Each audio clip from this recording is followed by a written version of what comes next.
Okay, great.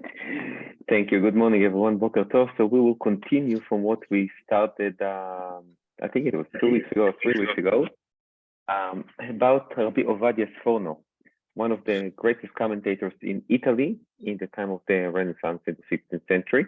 And we spoke about the idea of the fact that he was impacted a bit from the environment and the society that he was around, which was the time of humanism and the idea of Renaissance and the idea of humanity and the strength of humanity. And we saw in different parshanuyot, in different commentaries that he provided us, that you really see a very heavy focus on the humane side, on the believing in the people. And what we're going to do today, we will continue with this path, but now we're also going to explore his reaction to Gerush Sfarad, to the expulsion from Spain. So, and we will continue with Mechirat Yosef and others, and then I hope after this shiur, we will have a little bit of a better understanding of Rabbi Ovadia Sforno. So let's see. I think we were here. And it says like that, Sforno, and here you see Tguvat Sforno leGerush Sfarad, the reaction that Sforno had for what? For the expulsion from Spain. If you remember, we spoke about the idea that Rabbi Ovadia Sforno was born in 1480, and then he passed away in 1550. Now we know that the expulsion was 1492, so he was 12 years old when the Spanish expulsion took place. Then in 1497, there was another expulsion from Portugal, and some Jews went to Italy. So he definitely knew, and he was a youngster when all of that happened, and he obviously thought about his reaction to it as well. So take a look at what Sforno said.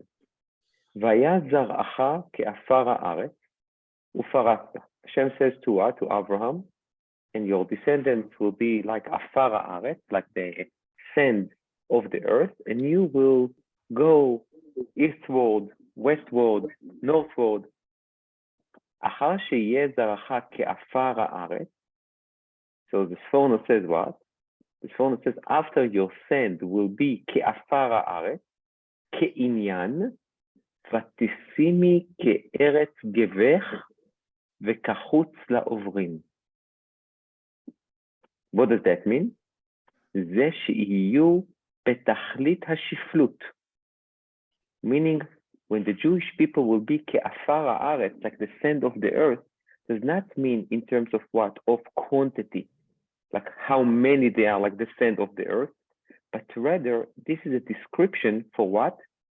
For their situation, for their condition, which means fully humiliated, like the sand of the earth, like everyone can step on them.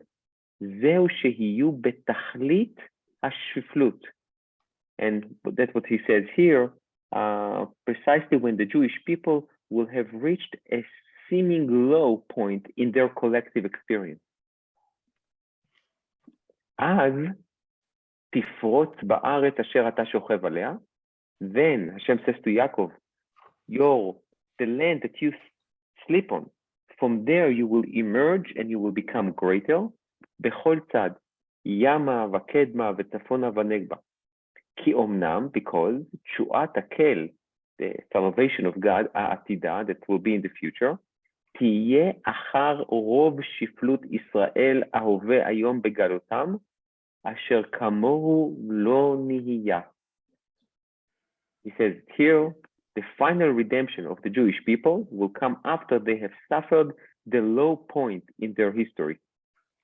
כמו שאמרו זיכרונם לברכה, אם ראית דור שצרות רבות באות עליו כנהר, if you see a generation that has tremendous amount of suffering and afflictions and tzuras, like nahar, like a river that basically floods your life, חכה לו, wait for him, שנאמר, כי יבוא כנהר צר, because Hashem will come as a nahar tzar, as a narrow river that will basically flood you with afflictions and sorrows.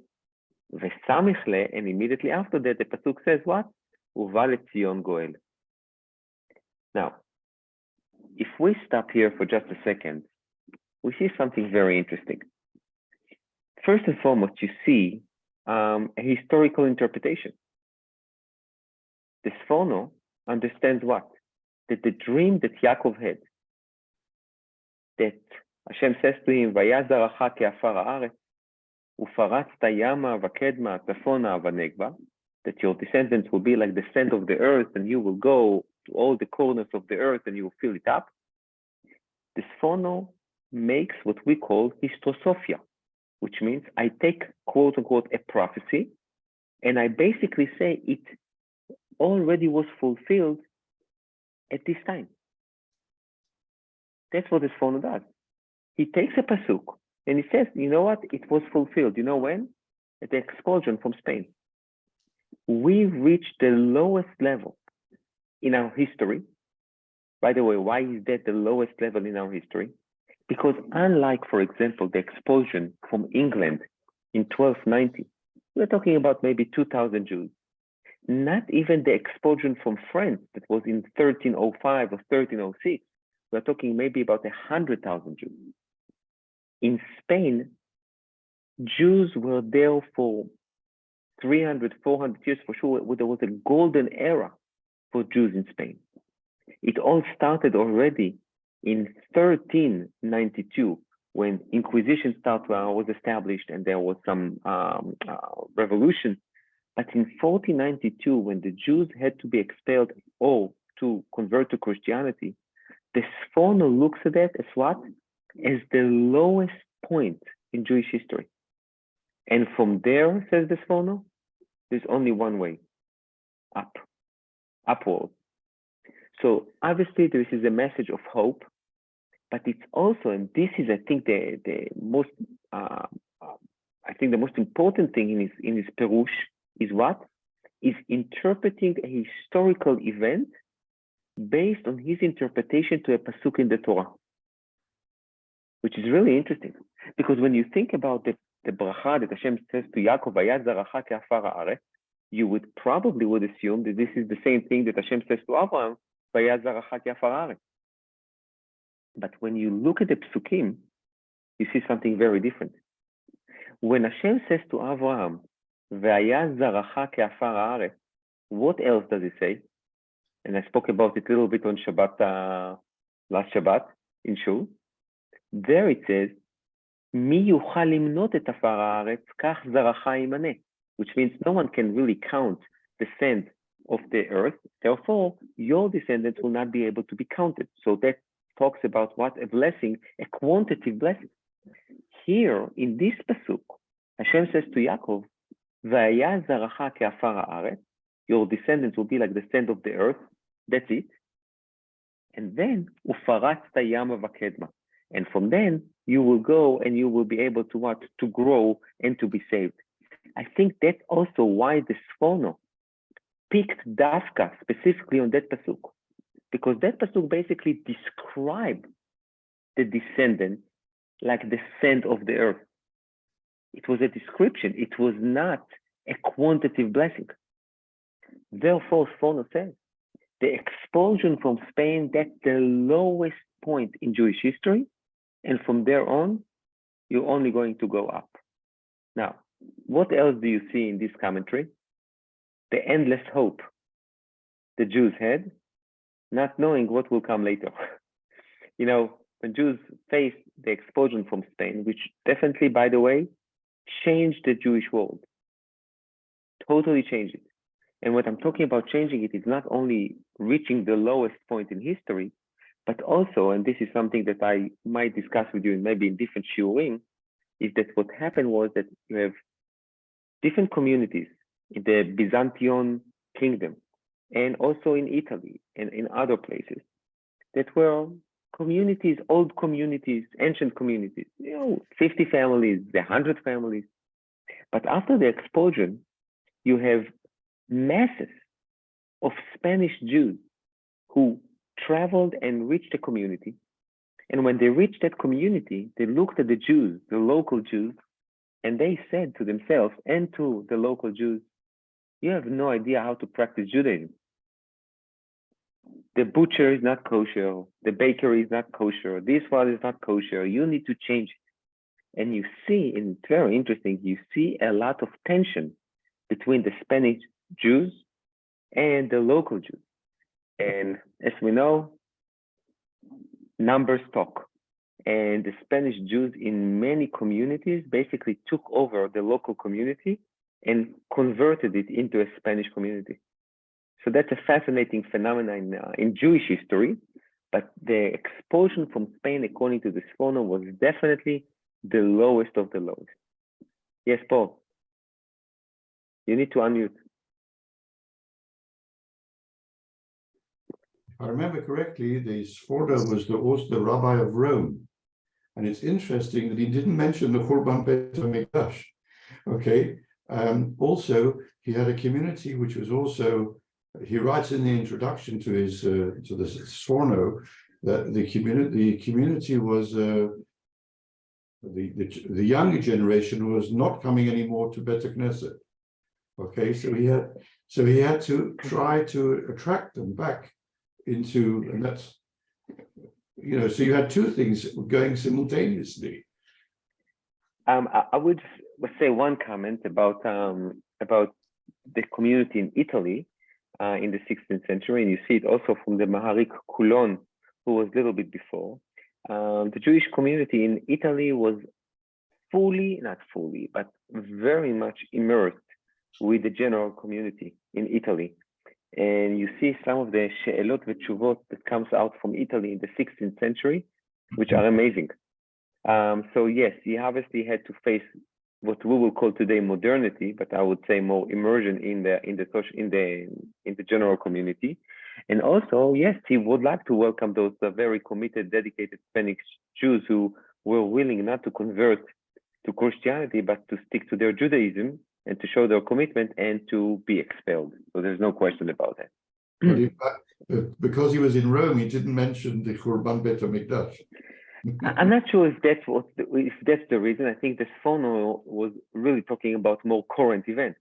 You know, The current event is the expulsion from Spain. He could not talk about it. But sometimes, why did I bring this Seforno? Because sometimes, we read the commentaries on the commentators on Chumash, and we think that, they have no clue what was flying outside of the Bet Midrash. This is so untrue. They were very involved with what's going on. They knew. And not only that they knew, those Spanish Jews knocked on their door. So they were not oblivious to it. They didn't want to be oblivious to it. And like in any other generation, when a rabbi of a community, just a rabbi, when there is an event that is a really drastic event in the world, he's going to address it. And he's going to try to, I don't want to say to justify it, but to quote unquote explain it to the community that he leads, or to the country that he leads. So this is, I think, something that is so clear in that Seforno. By the way, with the Abarbanel, you can also see it in the Abarbanel, but the Abarbanel lived there. I mean, he was part of it. Seforno in Italy, you see how he addressed something that happened in Spain and hope that this is the last time that something like that happens, not knowing, what will come just in the next century or the next century. Okay, so now let's go back to another interpretation.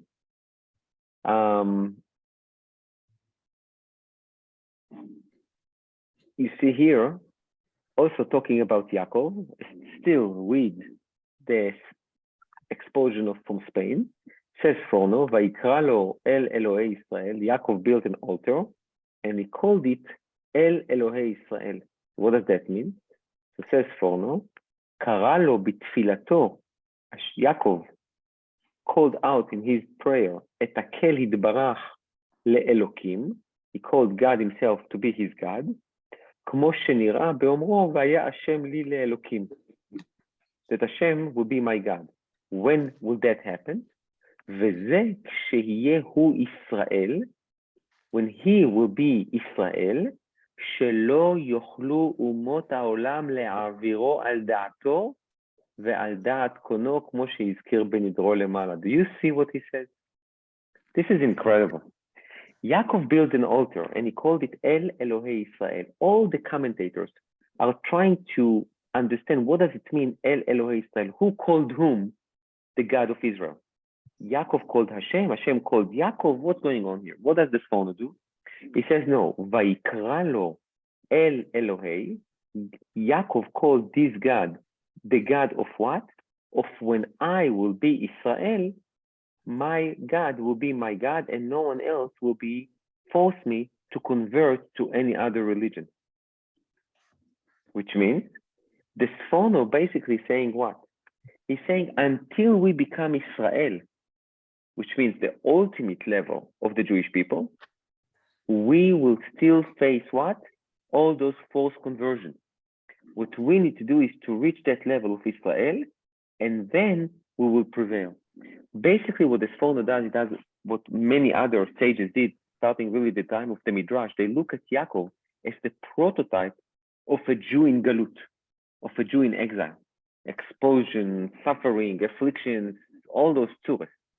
But Yaakov was able to what? To lifrot Yama v'kedma tzafona v'negba. Therefore, the Seforno takes Yaakov and he says, when you talk about the religious component of the expulsion, we need to know one thing.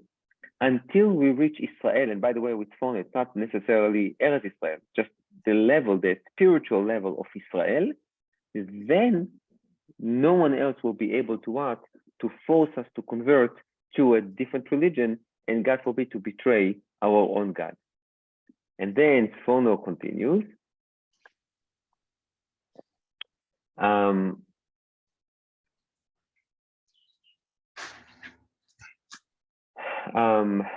Okay, let's just leave that one. Let's see another interesting commentary about this encounter that we have between Esav and Yaakov. This is really appropriate for our parsha. So he says like that: Vayarot Esav, and Esav ran to see Yaakov. Take a look at what he says. Nehepach libo kmo raga be'achnaotav shel Yaakov. When Esav saw how Yaakov was so humble, and he humbled himself before him, immediately Esav changed his heart and he was not upset with Yaakov. Ki'inyaneinu bagalut. Exactly like what we have now in exile, in Bnei Esav. Haomer begov'o mi yoridei aretz. Vehora sheniye nimlatim miyad cherev ga'avato be'achna'a u'mincha. Says Seforno, let's read it in the English. His attitude changed suddenly when he realized to what extent Yaakov had humbled himself before him. It is of a great concern to us, seeing that we live among the descendants of Esav, people who are arrogant, consider themselves invincible. Yaakov's conduct vis-a-vis Esav teaches us that the only way to escape the sword of Esav is through self-degradation and gifts. Do you see this exile mentality?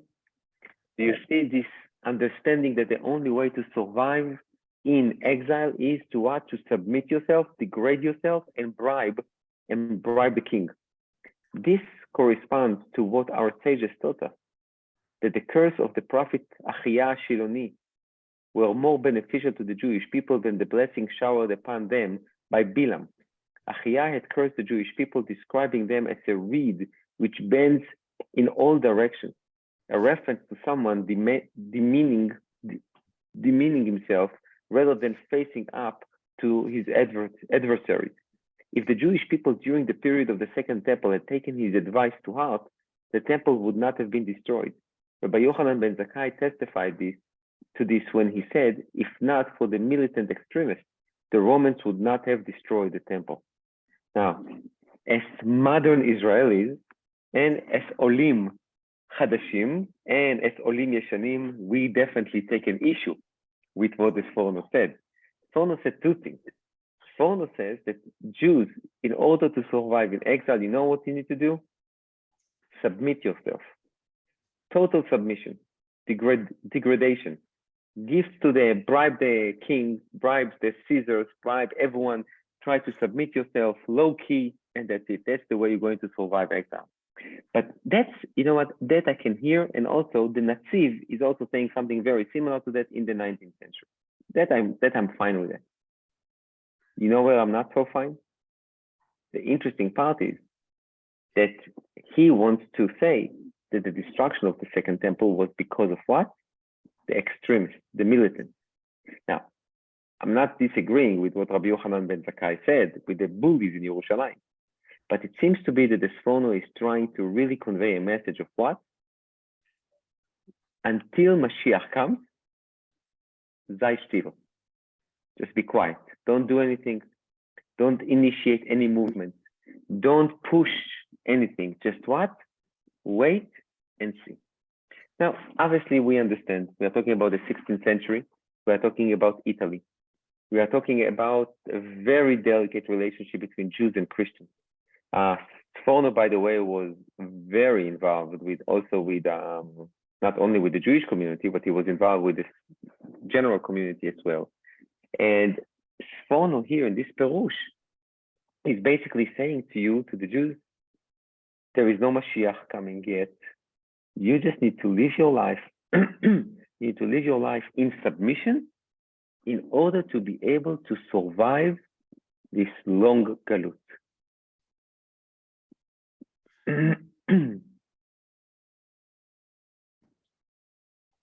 Now,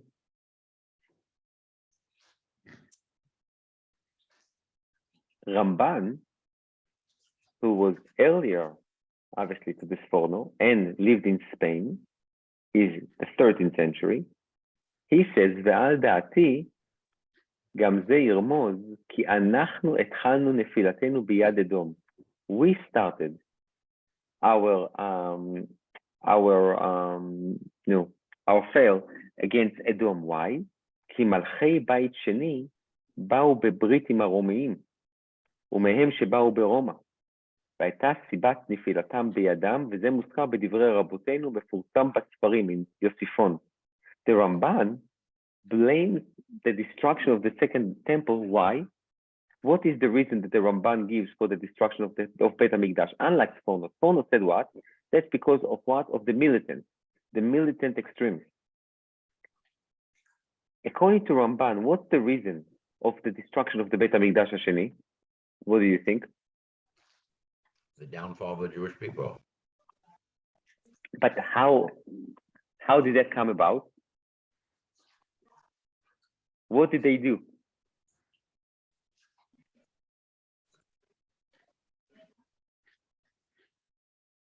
Bar Kamsa, the Sinat Achim. None of that. The Ramban does not mention none of them. What is the reason according to Ramban? It's amazing. It's a beautiful Ramban. What? They made a breach, covenant with the Romans. Oh, very good. Is that Danny? Yeah. Okay. Ba'u bebrית עם הרומאים. According to the Ramban, this is unbelievable. Look what happened in 200 years. The Ramban in Spain says, you know what the issue that we had? We made a covenant with the Romans. We trusted the Romans. Instead of trusting only ourselves and God, we went ahead and made a covenant with the Romans. By the way, interestingly enough, if you remember, the Rashbam said that the reason for the Akedah, Vayi achar hadvarim haele, what is these things? Do you remember what the Rashbam says? After Avram made a covenant with Avimelech, thinking that everything will be good. Okay, you think everything will be good? I'm telling you, take your son and bring him as an Olah. So let's see what will be tomorrow. That's the same thing here. The Ramban basically says he's blaming Beit Hashmonai for having a covenant with the Romans, trying to what? To make sure that everything will be okay. You don't do those things, says Ramban. So according to Ramban, we needed to what? To trust ourselves more. According to the Seforno, we shouldn't trust ourselves at all. We should just submit ourselves to our king, the king of Italy, of Spain, of whatever it is, in order to survive. This is an incredible thing when you see evolution in Parshanuyot based on different times and different countries. You see how rabbis reacted in their Parshanut and I'm not saying solely, but definitely the impact of the general society, the environment, the history, the events definitely impacted their commentary and their interpretation of the psukim in the Torah. So that was Ramban and vis-a-vis Seforno. Now, an interesting take that Seforno had for the selling of Yosef, and I said here, as you see in the title, Tguva lebikoret notzrit, maybe it's a reaction to a Christian criticism on this narrative. So what does that mean? So take a look. Vayitnaklu, you know what? Maybe I'll do it. I hate to just say it in English, but whatever. Okay. Seforno, so it takes the pasuk Vayitnaklu oto la'amito. So what is Vayitnaklu oto la'amito? So we don't know the word lehitnakel. What does that mean? So says Seforno, the root nachal always means to plan to do something evil. One example, the use of this word in this sense is found in Numbers 25:18. Asher niklu lachem al dvar peor, who plotted against you. So lehitnakel is to plot against someone. The brothers had entertained the thought of causing Joseph's death while they saw him from a distance.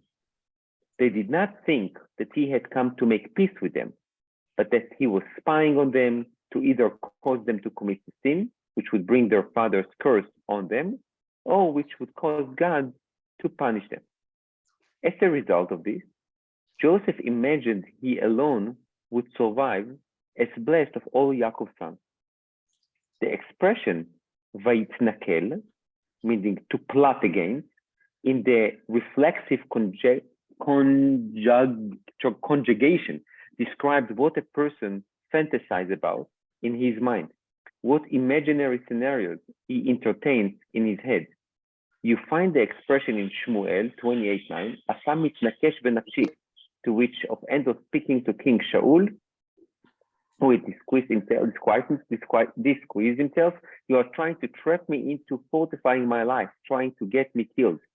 The word lehamito in our verse, vayitnaklu oto lehamito, and they plotted against him to kill him, in our verse refers to Joseph causing the death of his brothers. While it is true that the word is separated from the word oto preceding it by the tone sign, which refers to what came before, in the opinion of the editor, it should, okay, let's just going to, we find the expression used in a similar sense in Deuteronomy 4:14, la'asotchem otam, so that will fulfill them. If we understand the thoughts described in our verse in this vein, we can solve the riddle of how the stones of the breastplate of the high priest could have been inscribed with the names of all these brothers. Let me just see, just 1 second. Yeah, that's what I thought. Yeah, the English translation here is terrible. Let me do the Hebrew and I will translate. ויתנכלו אותו לעמיתו. הנה לשון נחל יורה על המצאה להרע. Meaning the word נחל, meaning I make up things in my mind, thinking in a very evil way, and what I think you about to do to me. Meaning it's in my mind. It's not in your mind necessarily, it's in my mind. כמו אשר נקלו לכם אמר, שחשבו את יוסף בליבם, the brothers thought that Joseph has one goal in mind. What? נוכל להעמיק, וכשבא עליהם לא לדרוש שלומם, אלא למצוא עליהם עלילה או להחטיאם, כדי שיקללם אביהם או יענישם הקל יתברך. וישאר הוא לבדו ברוך מבנים. So he basically says that the brothers, when they look at Joseph, they thought that he is going to kill them, or he's going to cause them to sin, so they will be punished by their father or by their God, and then the only one who will remain will be Joseph. ולשון יתפעל יורה על ציור הדבר בנפש, כמו אתה מתנקש בנפשי. So they basically imagine that Joseph is really after them. And that's where you find that the Seforno basically says that Joseph, in their mind, was what? Rodef. A Rodef. That basically deserve what? Death. מצייר בלבבך מוקש הנפשי ולשון להמיתו, what does it mean להמיתו? והתנכלו אותו להמיתו, to kill him, היה צריך להורגו. שימית הוא את אחיו, כמו לעשותכם אותם, לעוברך בברית. And now take a look at what Seforno says. So until now, Seforno is basically saying what? You know what is the reason that the brothers wanted to kill Joseph? Because they saw him as a rodef. And as a rodef, they are allowed to kill him because he is really going after them. So that's a very unique perspective of Seforno. Many others, by the way, picked up on that Seforno and developed it, especially in modern times. They basically say that Joseph was a rodef, and that's why the brothers went after him. However, and this is where the point is, says Seforno, ובזה הודיע מה היה למו פיות כולם צדיקים גמורים, עד שיהיו שמותם לפני השם לזיכרון, איך נועדו לב יחדיו להרוג את אחיהם או למוכרו, ולא ניחמו על הרעה. Basically, Seforno says, this is the only explanation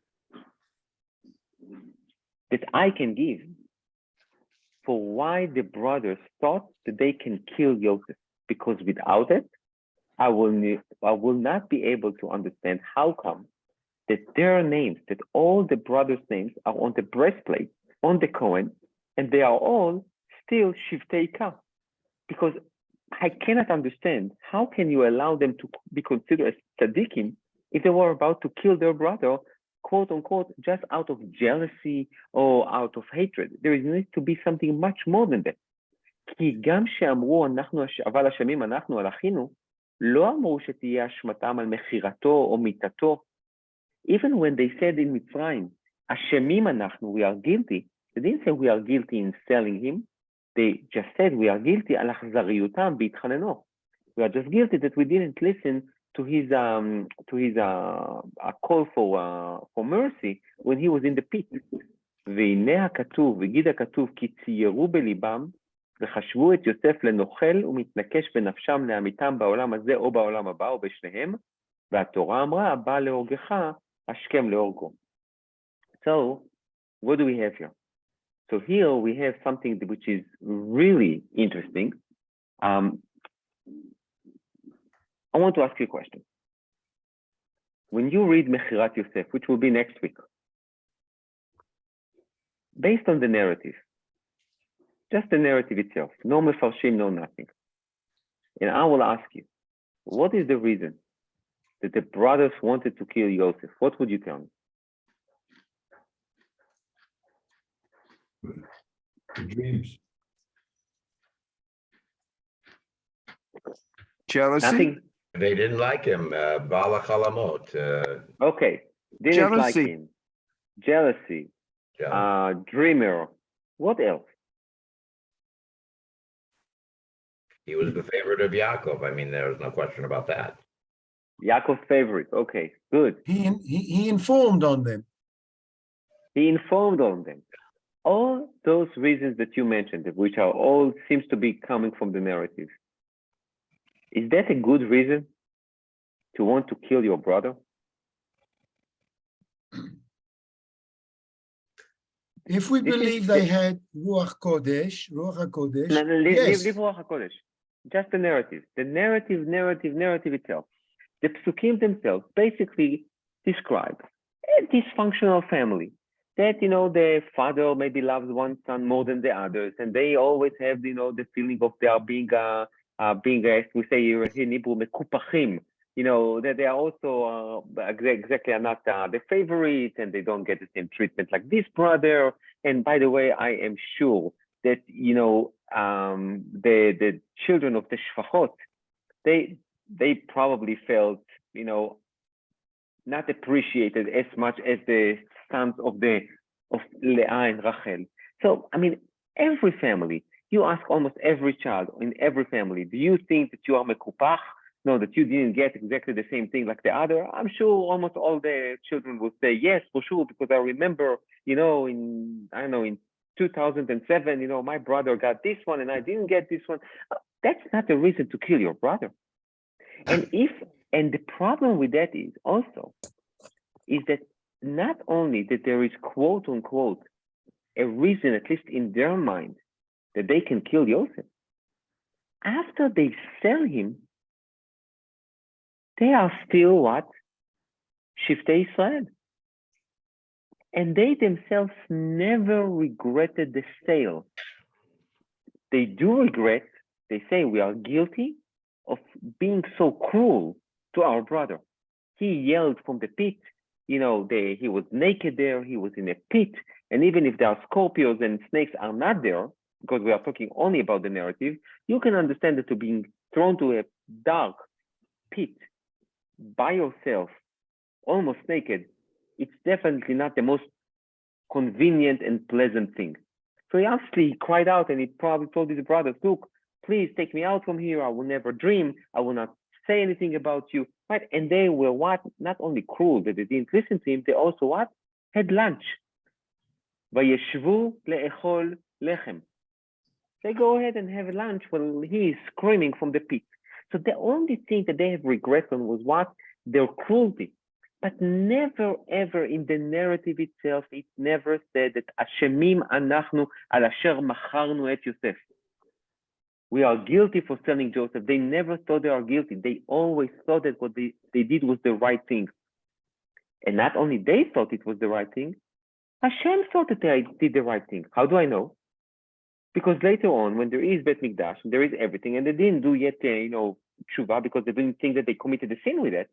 All their stones with their names is on the breastplate, and everyone is happy.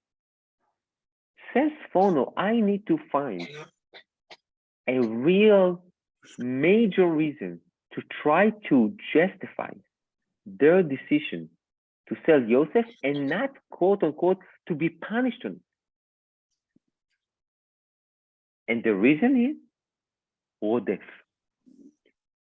Now, you can tell me it was miscommunication, it was misunderstanding, whatever it is. But in their mind, based on Yosef's behavior, he is after them, want to basically banish them from the future of the Jewish people. And therefore, if we are threatened by him, and for them it's really life and death, we can kill him. Not only that we can, we should. Haba leorgecha, ashkem leorgo.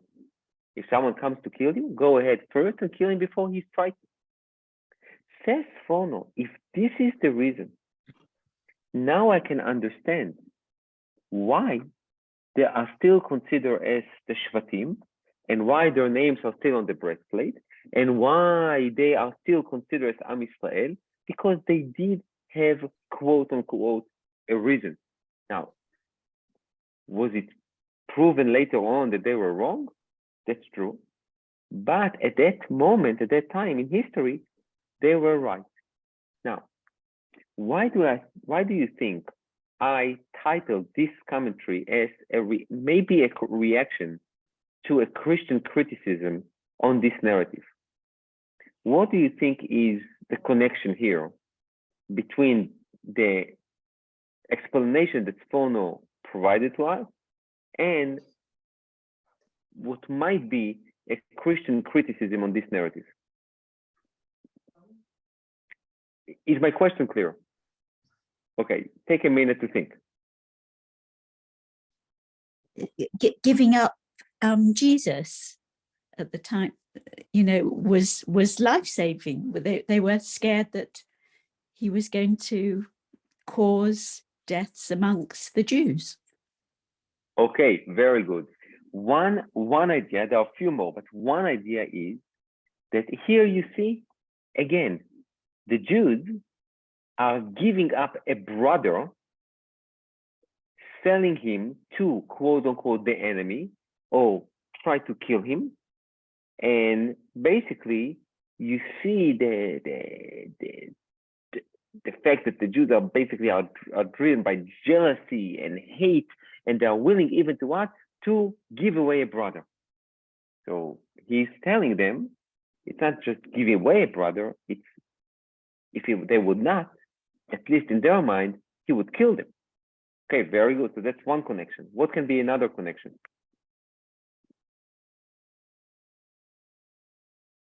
Well, it could be, I mean, the Christian hope, the premise of Christianity is that the Israelites basically no longer, I mean, through their own actions, no longer deserve to be God's people, if you will. They were no longer the chosen people. They fell from grace because of the actions all the way back to the sons of Yaakov. So that's the whole premise of Christianity, that they are the new Jerusalem, if you will. So Very good. this would refute that argument, theoretically. Very good. So Harold basically saying that one of the premises of Christianity is that Hashem abandoned us, and He chose now the Christians are the new Israel, Israel HaChadash. And basically, when they look at that narrative of this entire telling of Yosef, they basically says, look at you, 12 people, you cannot get along, and see what you do. By the way, it's horrific. We are so used to read Mechirat Yosef, and we try to think about, we never stop to think for just a second, if in any other nation, I will tell you a story.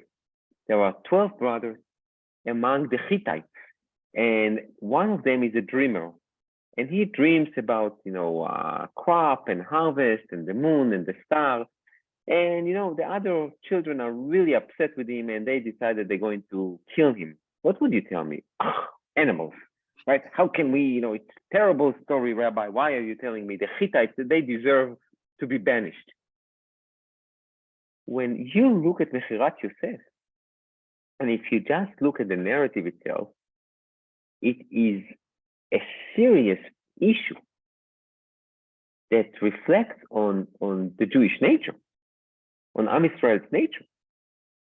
And in a way, if you look at it only from that, and you basically say, oh, it was only just jealousy and being envy and hate, this is the lowest of the lowest. If you're envy, work on yourself. But to sell your brother, you want to kill him, and then you just, compromise on selling him? Says the Seforno, it was not just jealousy. They felt that he is going to kill them. That gives a totally different light on the story.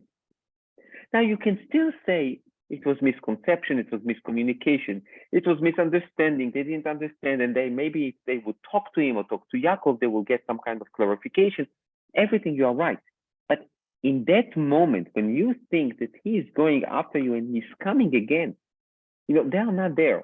And then they see Yosef comes along, with his beautiful coat, and they have in mind, oh, he was sent by Yaakov, or he maybe convinced Yaakov to be sent, so he can what? Tell on us, or cause us to sin, so he will be the tzaddik, and we will be the reshaim, and the only one, and they should be banished.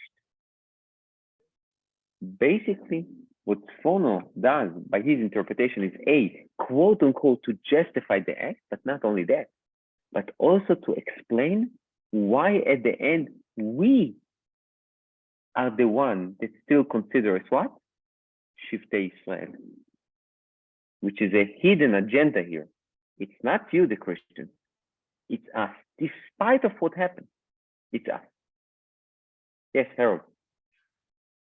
Well, I'm wondering if you expand this concept, it seems that it's somewhat dangerous, meaning if you look, let's say, in our time, if any other Jew that looks different than you and acts different than you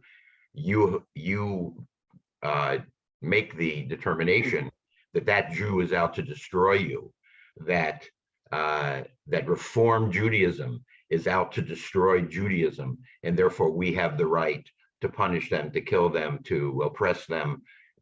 I think the expansion of his argument is potentially dangerous. Fully agree. And this is a very, very good point. And because we are getting closer to Hanukkah, there is a side which we don't talk about it too much, but the Hashmonaim, we like to say, like in Ananissim, that המעטים ניצחו את הרבים, והצדיקים ניצחו את הרשעים, and we refer the רשעים, the wicked, and the rabim, and the multiple, to the Greeks, right? The Greeks were the wicked. The first war that the Hashmonaim had, and the first killing was against whom? Jews. The Mitnavim. It was a civil The war. Mityavnim. The Mityavnim. The first one that the Hashmonaim killed was Jews who, I don't want to convert to Hellenism, but accepted upon themselves a Hellenistic lifestyle and faith. And I know there was no faith, but beliefs and fundamentals and values. The Hashmonaim went first and foremost after those Jews that they felt are threatening what? Are a threat to what? To Jewish values. So obviously there is a very dangerous notion, and if you expand it or if you take it on face value, you definitely can be led to actions and things that we definitely should not do. I will say that he said it at his time, because also he, Judaism, we'll call it like that, was united. There's only, one life of orthodoxy. I mean, some people are less orthodox, some people are more orthodox, but there are no other quote unquote streams. But when it comes to nowadays and what you basically said, this is very dangerous. And who defines what is a threat and what is not? And even if it is defined as threat, what are the things that you should do or you shouldn't do? And what we learn, and this is now my interpretation, is one of the things that we definitely learn from Mechirat Yosef is the zero communication between Yosef and his brothers. Velo yachlu dabro leshalom. They couldn't even say hello. Now, I don't know how to explain, and I would never think, I don't think I will ever be able to do it, is that to try to understand how exactly, a dinner at Yaakov's house went on. I mean, Yosef sits next to his father, all the other brothers sit, as far as they can. When Yosef says, can you please pass me the salt? So what? They totally ignore him. I don't know. Like, Yaakov does not pay any attention to all of it. He has no clue what's flying. So it seems to be that everything is being led, with the divine hand somewhere. But basically, when you see one of the major issues here is what? Is lack of communication. No communication whatsoever. Look, I'm not going to make a psychoanalysis to Yaakov and his family. I don't think it's fair, and I'm definitely not the one to do it. But I would say that you see the same of lack of communication also well after the story with Dinah in our parsha. Yaakov says to them, "Do what, Danny?" Also, Yitzchak and Rivka. Oh, with Yitzchak and Rivka, there was a little bit. I would say I really like the Natziv on Yitzchak and Rivka. Rivka was a young girl. I don't think 3 years old. Let's say 14, and he's 40, and he, came down from the Akedah, even on the different Madrega. Rivka came from a house that is not exactly tzaddikim. Okay, so there is fear, there is age, there is different backgrounds. Okay, here with the brothers, they all are born and raised together. Basically, the difference between the ages is not. Probably in few years they were all born together, so it's less fear. I think what's going on there is starting already from the story of Dinah, when Yaakov says to them, gives them a rebuke. What are you doing? You are exposing me to all the other Canaanite nations. They're going to kill me. And they respond to him, but our daughter, our sister will be treated like a harlot. And then what? You will say. Yeah, exactly. You expect that he would say something. What you think that I don't care about my daughter, only you, but I need to take into consideration or nothing. And also, by the way, the narrative itself, when you read the story of Dinah carefully, Yaakov is silent from the beginning until the end. Yaakov is silent, waiting for them to come, and they are the one to negotiate on his behalf, which is very fascinating, especially when we know that Yaakov knows how to talk. He talked to the shepherd at the beginning of last week's parsha. He talked to Lavan. He talked to Leah. He talks to Rachel. When he wants to talk, he knows how to. So what's going on with Yaakov here? So this is a different shiur for this parsha that I'm not going to give today, but it's definitely something that caught our attention. It seems to be that Yaakov in this parsha is basically reverting back to what? To the Yaakov that we know from the beginning of Parashat Toldot, where I think Yaakov is very comfortable to be just a little Yaakov. And sometimes I think he has some hard time to be Israel. But let's leave that aside. You see that also, I'll give you another one. When Reuven does what he does, whatever he did, according to Chazal, what's Yaakov's reaction? Do you remember the pasuk? Vayishma Israel. He heard it. Nuve. Klum. The only time he referred to it is when? Before his death. He says to Reuven, look, you lost it all. Az chilalta yetzui Allah. You desecrated my bedroom, and therefore you lost everything. But that's it. Basically, that's it. So we need to figure out what's going on with Yaakov at this time, but we'll leave it maybe to a different shiur. So let's go back to the Seforno and Mechirat Yosef. I think that what really the Seforno is really trying to say is that no, we understand why is it that we are still Israel. And as Harold said, I think it might be very dangerous when you think like that. Yes. And I would, yeah, I mean, we can expand on it in many different directions. I would say just one thing, that every commentary, and especially this is basically the focus of this shiur and last shiur, is to show how a commentator was so influenced by everything around him. And when we read it, we cannot just copy paste. This is, I think, sometimes the problem that we have in what's going on even in the world of Torah, that we just copy paste. The Ramban says this in the 13th century, let's copy paste to the 21st century, that's perfect. It doesn't work like that. Every generation, every century, every community has their own unique special circumstances.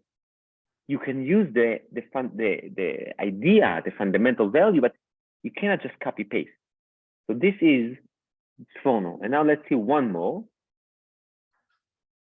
Seforno here. It says, this is a very interesting thing. It says about the pasuk, Paru vayishretzu, that the Jewish people were fruitful and multiply in Mitzrayim, but the word lifrot, Paru, that's okay. But what always comes with Paru? Vayirbu, right? But here it says what? Vayishretzu. That's like from the word what? Sheret. Insect. Says Seforno, Achar shemetu kol 70 nefesh, after the 70 people died, the 70 people who, the original 70 that came down to Mitzrayim, natu ledarkei shratzim lebe'er shachat. He describes the Jewish people in Mitzrayim like what? Like shratzim. Basically, the influence of the 70 people while they were alive was tremendous. But after that, they became like shratzim, they became like insects, which is the lowest of the lowest. And then it says, take a look at this one. I mean, it's an unbelievable Seforno. Take it and talk about it on Leil HaSeder. Vayakom melech hadash al Mitzrayim. So we, you know what, before you look, when we have Vayakom melech hadash al Mitzrayim, that there was a new king over Mitzrayim, so we always like to bring the machloket between Rav and Shmuel that Rashi brings. One says melech hadash, a real new king, and some says no, shenitchachu gzerotav, that he just wants to renew these decrees, right? This is the traditional, very conservative, not conservative, but very conservative traditional perush that we always bring to Vayakom melech hadash al Mitzrayim. When I saw this Seforno many years ago, I was like so happy to see this. He brings something that is really new. Says Seforno, ויעקב מלך חדש על מצרים, אף על פי שהיה זיכרון ממנו בדברי הימים למלכים בלי ספק. He says, there is no question in my mind. By the way, he talks 16th century, a Jew in Italy.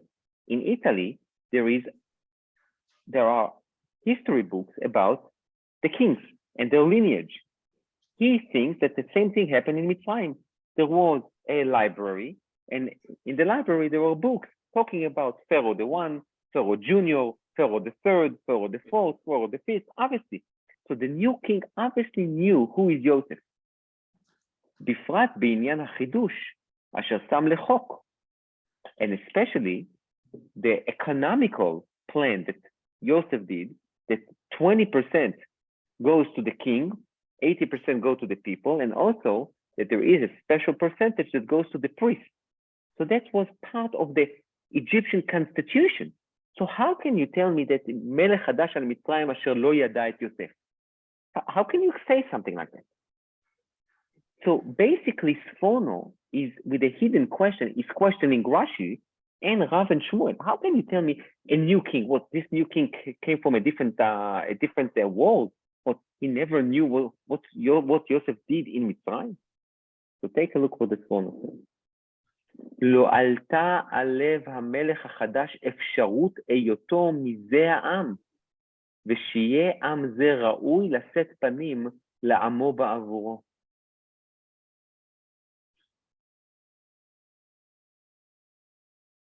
The king of Egypt knew Joseph.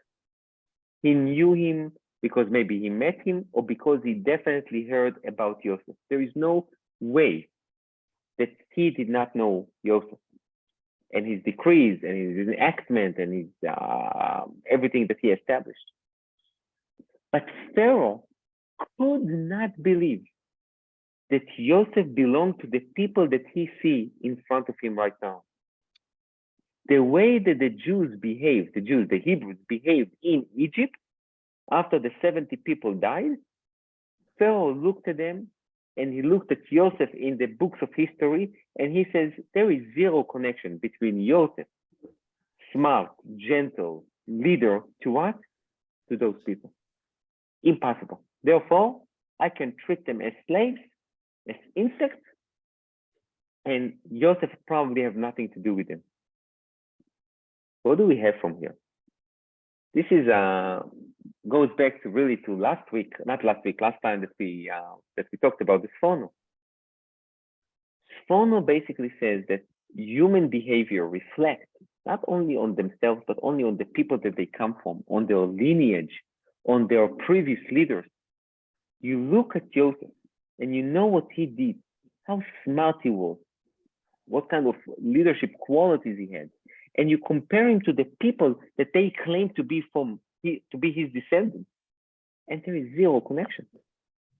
Therefore, says Seforno, part of the issue, part of the problem in Egypt was because of us.